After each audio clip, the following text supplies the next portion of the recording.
ಐತಿ. ಓ ಯಪ್ಪ ದೇವ್ರೇ, ಸತಿ ಸತಿ ಸತಿ ಏನ್ರಿ ಅತ್ತೀರಿ? ಇವ್ವ ಸಸಿ ಒಂದು ಕಪ್ ಚಹಾ ಮಾಡ್ಕೊಂಡು ಬರೇವಾ, ತಂಡಿ ಭಾಳ ಐತಿ. ಅಲ್ಲ ನಾ ಏನು ಮುದಕಿದೀನಿ, ತಂಡೈತೈತಿ. ನಿನಗೆ ಯಾಕೆ ತಂಡೈತೈತಿ? ನೀ ಹರಿದಕ್ಕಿದೆಯಲ್ಲ ಇನ್ನು. ಹತ್ತಿರಿ ಹಿರಿಯರು ಚಿಕ್ಕವರು ದೊಡ್ಡವ್ರು ಏನು ಅನ್ನೋದಿಲ್ರಿ, ತಂಡಿ ಎಲ್ರಿಗೂ ಹತ್ತತ್ರಿ. ನನಗೆ ಎದುರು ಮಾತಾಡ್ತಾಳೆ ನೋಡಿಕಿ.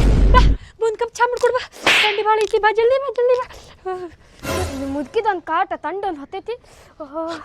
ತಂಡಿ ನಮ್ಮ ಕಾಲದಾಗ ಇಷ್ಟು ತಂಡಿ ಇರ್ತಿದ್ದಿಲ್ಲ. ಯಾಕಂದ್ರೆ ನಾವು ಚಲೋ ಮಂದಿದ್ವಿ. ಈಗಿನ ಸಸ್ಯವಕ್ಕೆ ಸೊಕ್ಕು ಭಾಳ, ಅದಕ್ಕೆ ತಂಡಿ ಭಾಳ ಬಿಡ್ತೈತಿ ಈಗ. ಆತನ ಚಾ ಹಾ ತಂದಿರಿ ಅತ್ಯಾರ. ತಂಡಿ ಕುಂದ್ರ ಕುಂದ್ರ, ನೀ ಒಂದು ಕಪ್ ಕುಡಿಬೇಕೈತೆ. ಇದೇನಿದೆ ಚಾ ತೊಗೊಂಡು ಹೋಗೋ, ಹುಚ್ಚಾಗೈತಲ್ಲ. ಒಂದಿಟ್ಟು ಬಿಸಿ ಮಾಡ್ಕೊಂಬ ಹೋಗ. ಈಗ ಬಿಸಾನ್ ಮಾಡ್ಕೊಂಬಂದ್ರಿ ಅತ್ತೀರ, ನಿಮ್ಗೆ ತಂಡ ಹೆತ್ತಲ್ರಿ, ಅದಕ್ಕೆ ಹಂಗೆ ಅನಿಸ್ತತ್ರಿ ನಿಮ್ಗೆ. ಅಯ್ಯೋ ಈ ತಂಡಿಗೆ ಚಾನ ತಣ್ಣಗಾಗತ್ತಲ್ಪ. ಸುಮ್ ಕುಡೀರಿ.